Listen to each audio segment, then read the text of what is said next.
This episode is brought to you by the Weather Channel app.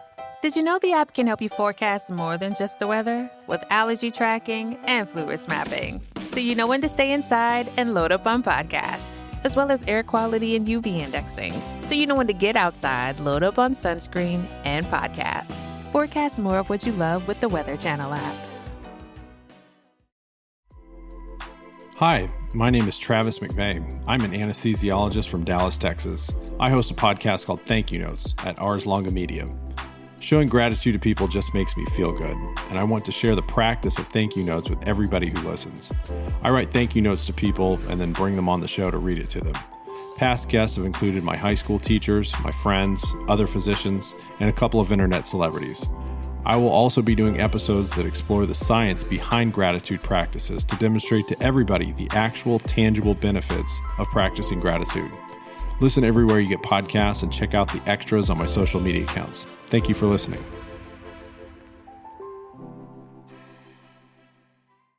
Whoops, did you miss out on the Study Smarter bundle?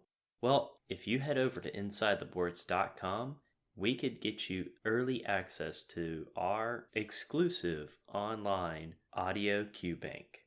Sign up now at InsideTheBoards.com.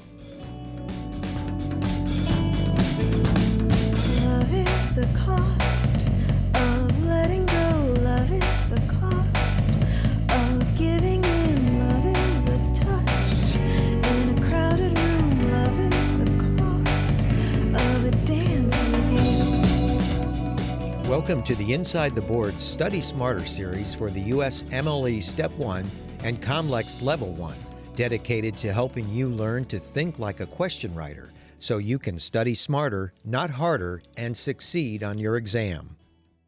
Hello and welcome to the Inside the Boards podcast. I'm Stuart Bryant. Today we are following up on part 2 of our dermatology section of the Study Smarter series with our guest, Shola Vaughn. A 64-year-old man comes to the dermatology clinic because of a pearly and translucent lesion on his nose. Physical examination shows overlying telangiectasia on the affected area. A skin biopsy is performed and shows a nodular growth pattern. Which of the following is the most likely diagnosis? A. Basal cell carcinoma. B. Melanoma. C. Pyogenic granuloma. D. Squamous cell carcinoma. Or E. Syringoma. And the answer for this is A. Basal cell carcinoma. So I remember looking at the chart in step 1 and thinking, all right, I got to remember this one's got telangiectasias, this one's kind of like pearly, and trying to memorize that. But what are the features of this vignette that are reliable things you can keep in your memory, take with you on exam day, and get questions right related to skin cancers? Yeah. And so, Patrick, I think your recommendation again is to look at this question and read the last question first, right? That's kind of how you recommend people approach these. Yes, because one of the things that question writers have to do is write a question for which you don't need any additional information provided within the answer choices to arrive at the correctly scored answer. So you should be able to cover the answers and come up with information only from the vignette, the correct answer. That's not necessarily saying you might remember the correct answer, or even that you'd come up with an answer that is actually correct but isn't included in the distractors, because that can happen. But the point is you should be able to get all the information to arrive at it without looking at additional information in the answer choices, if that makes sense.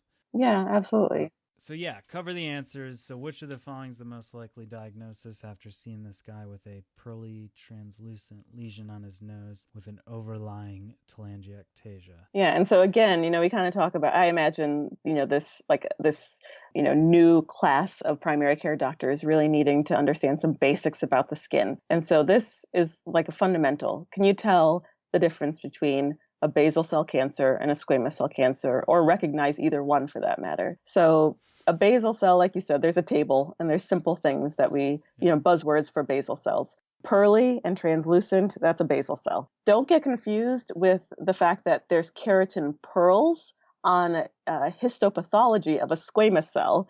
So when I was in med school, that really confused me. Ah, yeah. Leave the histo out of it. If they tell you that it's clinically pearly, then it is a basal cell. And that's not, like if as a dermatologist, I know that that's not a perfect truth, but as far as step one is concerned, that's a truth. And then we also think about, they'll describe a rolled border and they bleed easily. And then these telangiectasias, which are branching blood vessels, that's also a giveaway. All of these things, I only need to read until pearly and I'm like, okay, it's a basal. What else do you need to tell me? But pearly, translucent, on the nose is a classic location for basal cells, and telangiectasias are classic. And then, the nodular growth pattern, that's kind of an extra that they're throwing in there to help the gunners amongst you, but that's also characteristic of a basal cell. But they also want you to know that it's not a squamous cell. And the things that you look for with a squame, as we call them. Can I just interject here really quick? Yeah. So in my mind, the distinction, the thing I had to remember was the difference between basal and squamous, right? Melanoma, that's different. Like that's a different disease entity. I don't think I'd confuse that in a clinical description or in a picture on step one. So in my mind, it was squamous versus basal cell. And so the way I remembered this was the telangiectasias, or like little blood vessels kind of at the visible blood vessels in the lesion. And so they just looked like they'd more easily bleed. Oh. But I don't know if B, like bleed, B, basal? Yeah, is that, yeah.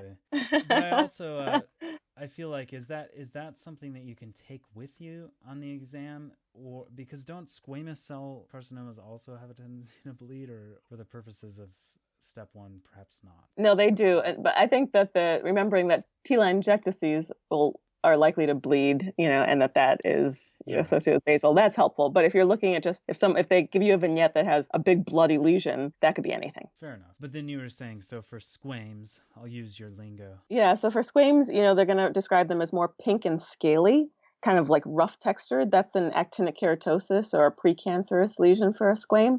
And then they also, a lot of times on step one, would give you the association of HPV virus or chronic inflammation. Those things are both associated with squamous cell carcinomas. And so those are like the buzz associations that you should know. And I think if you know all of those, you'd be set. So like a good example would be like a person who has some orthopedic, I'm trying to think, like an osteomyelitis, for instance. So super common thing is stasis dermatitis. So you'll see a lot of old people with like chronic stasis changes of the lower legs. And then, they'll have it for years. And then they start to get kind of like a little scaly area. And that's when, refer to derm. Right, exactly. Why do they want us to know the distinction between basal cell and squamous cell carcinoma?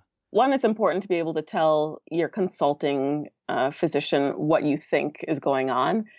Basal cells are much slower growing and less aggressive and less risk of metastases, whereas squames can be killers. I mean, they're less likely to be, but than like a melanoma. But a squame, you kind of take a little more seriously, and we'd probably, from a dermatologic standpoint, maybe see that a little faster if you told us there was a rapidly growing squamous cell carcinoma. So that's really the reason that a primary care physician would need to know that information. Another thing I would like to say here is every board's question has to have a vignette, right? They're not just going to ask you what is the most common skin cancer and then list melanoma, basal cell, squamous cell, and probably other ones that exist, right? So how would they ask you or want to test you on the epidemiology? This is kind of a situation that's applicable to other disease entities or areas of medicine too, but they could present a vignette that describes essentially a lesion that could be anything, right? Could be a squamous cell. They give very general descriptions. Could be squame, could be basal cell. And then ask you which of the following is the most likely cause of this patient's condition. And then list the answer choices. And you would pick the one if there were no specific differentiating information within the vignette that is most common. And so you should remember that basal cell carcinoma is the most common skin cancer. But if you, as a dermatologist, I'm sure you get a call from a consultant and they describe you some sort of lesion, are there commonalities or kind of like a general that's perhaps a skin cancer type of lesion that would be common for squamous cell and basal cell, like just a general appearance, or are they just like so different to you? Yeah, like how could they write a vignette that would just like not tell me anything one way or the other? Yeah, I'm trying to think. Yeah, I mean, they definitely could. So, the patient comes in and describes a growing and poorly healing lesion on the left temple. Okay. And then they could show you a picture of something that's kind of pearly, kind of pink, and got some scale and hemorrhagic crust. That could be either one. Okay. So melanoma, like you said, most people aren't going to get confused with melanoma. And I think we're going to talk about a melanoma question later because that's super important to be able to recognize and know how to manage. But there is such a thing as an amelanotic melanoma. That's the thing that keeps dermatologists awake at night because you can miss them. But they're not going to ask you that on step one. So for step one, if it's pigmented, then you go down the melanoma pathway. If it's pink, then you go down the basal and squamous pathway. Got it.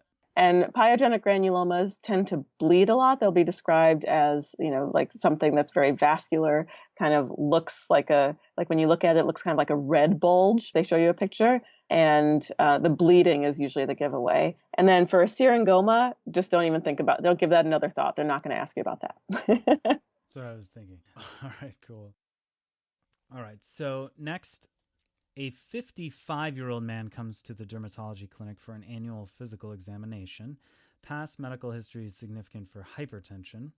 Physical examination shows a dark pigmented lesion on the patient's back. The lesion has several different colors, including tan, dark brown, and nearly black sections. The lesion measures 7 millimeters in diameter and is asymmetric in shape. Which of the following is the next most appropriate step in management of this patient? A. Excisional biopsy. B. Observation with close follow-up. C. Punch biopsy. D. Shave biopsy. Or E. Wide surgical excision. And the answer here is A. Excisional biopsy. Walk us through melanoma and the important features that each of these distractors can help us learn about derm or melanoma. So I think that this question asks a fundamental principle that anybody taking step one needs to be able to understand, which is what things raise your suspicion for melanoma. Because you don't want to miss this, you'll kill people. I always just pray that I don't kill anybody in my job. So the A, B, C, D, E of melanoma, and they give you all of the things here. So they tell you that it's asymmetric in shape, that's the A, that the border is irregular, that the color has many different colors, tan, dark brown, and nearly black. The diameter is greater than 6 millimeters. That's the cutoff for things that we worry about. We tell patients the size of a pencil eraser. And then, the E is evolving. They don't talk about the evolution of it in this lesion, but that's important to know too. Then the other principle that is so important is what do you do when you have a suspicion for melanoma? And this is important in practice as well as on step one, because it's a very easy question to ask about, and it has very clearly studied, like there's a right and a wrong answer to this. And the wrong answer is to do anything that might transect the lesion, which means that you might cut off part of the melanoma, and that would limit your ability to assess how deep the melanoma goes. So when you think about how to evaluate this lesion, you absolutely cannot pick shave biopsy. Like that is a wrong answer. Like you were talking about, Patrick, how sometimes there's like multiple right answers. Like in this question, punch biopsy could be a valid, depending on the size and the location, could be a valid choice. I will say too, shave biopsy is the correct answer though if you are a resident and you had 2 moles that were completely, totally stable for your whole life, but then you wanted to get a tattoo over that area and you thought, well, if these ever transform into a melanoma, I won't be able to tell if it's all someone was thinking, I won't be able to tell if I get tattooed over this. And so you have your friend use a punch biopsy to remove the lesion in the call room. Oh my God. And it, a large one too, like ridiculous. Wow. And then it gets infected. Bold. Oh no. And now you have this scar, but you got tattooed over it anyway, so it's not. Hey, cool. So shave biopsy would be the correct answer if you are trying to get a tattoo over an area and just want something cosmetically removed. I'm not saying it's me, just saying in general. If someone, yes. Yeah, if one were to. So yeah, I mean, we shave things all the time, and I want to just give a word of warning. This I think really tripped me up on step one.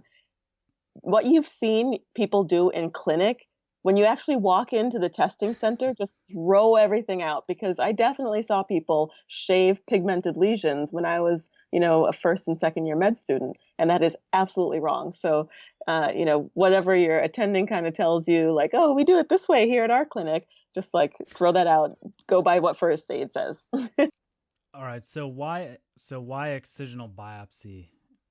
Yeah, so the reason is because you want to get the entire lesion and be able to assess the depth of it. So, I don't think I really understood this when I was in med school, the difference between excisional biopsy and wide surgical excision. Wide local excision is the definitive treatment for a melanoma. You take 5 millimeter margins. Excisional biopsy just means you kind of go around what you can see and you cut off deep, like all the way deep to the subcutaneous tissue.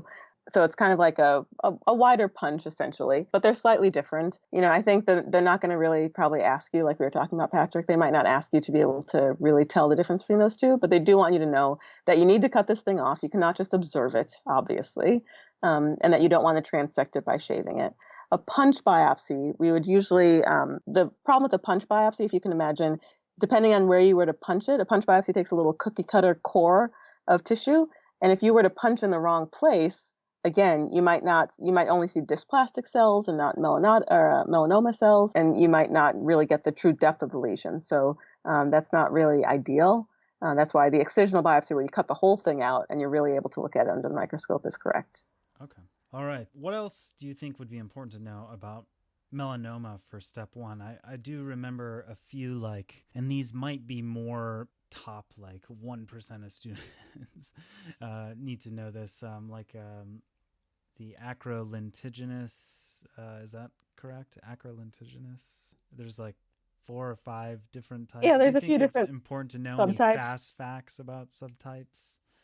I don't think it's very high yield, to tell the truth. I wish that melanoma were higher yield on boards, but I think that they really just want you to be able to tell the difference, to be able to recognize it. What about African Americans?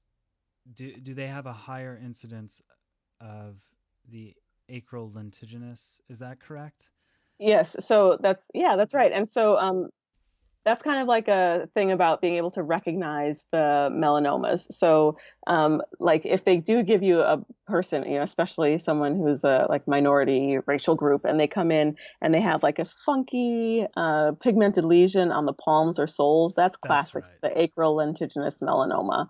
And usually those people have a worse prognosis because their diagnosis is delayed, because people of color sometimes don't think that they can get melanoma.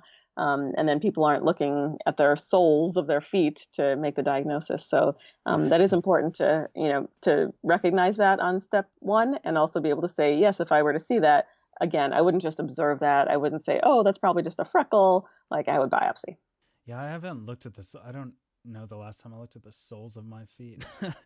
I'll probably do that later tonight. It'll actually freak you. I know that I have a little pigmented one on my palm. I look at it every night, are you turning into something? Are you growing? So. Well, I don't want to take too much more of your time. You spent a whole hour as a resident, and I'm sure that even if you are a dermatology resident, your time is still so much not your own. So thank you so much for taking the time to teach us and remind me of some of these important concepts. I know with the way things work, I'll probably go into the clinic tomorrow and have a melanoma, very obviously. I've jinxed you now. You've jinxed me now. It's going to generate so much paperwork. But thank you so much. Thanks for having me, Patrick. Check out sholamd.com and the Med Student Edge podcast, and good luck in residency. Thank you. And thank you. All right, that concludes our episode. A couple notes here just to add. The first thing is, if you've listened to Gouillon, you heard that he had a basic rule of thumb for basal cell carcinomas and squamous cell carcinomas. And that was that if it's on the upper lip or above, it could be a basal cell carcinoma. And if it's on the lower lip or below, it could be a squamous cell carcinoma. Now, he made sure to note that this is just a basic rule of thumb, but it could help you if you're trying to play odds on what a question answer should be. Also, I wanted to say sorry for the delay with the show. This past couple weeks, we've been pretty busy with some other things, and we may have been a little overzealous thinking we could do 2 or 3 shows a week. But at the least, I'm going to say that we're going to get out at least 1 episode each week, especially when there's a lot more going on. Please rate and review the podcast on iTunes or wherever you get your podcasts. Also, if you share our podcast on social media and tag us at InsideTheBoards, you'll be entered to win a $50 Amazon gift card at the end of the Study Smarter series. Thanks for listening. Happy studying.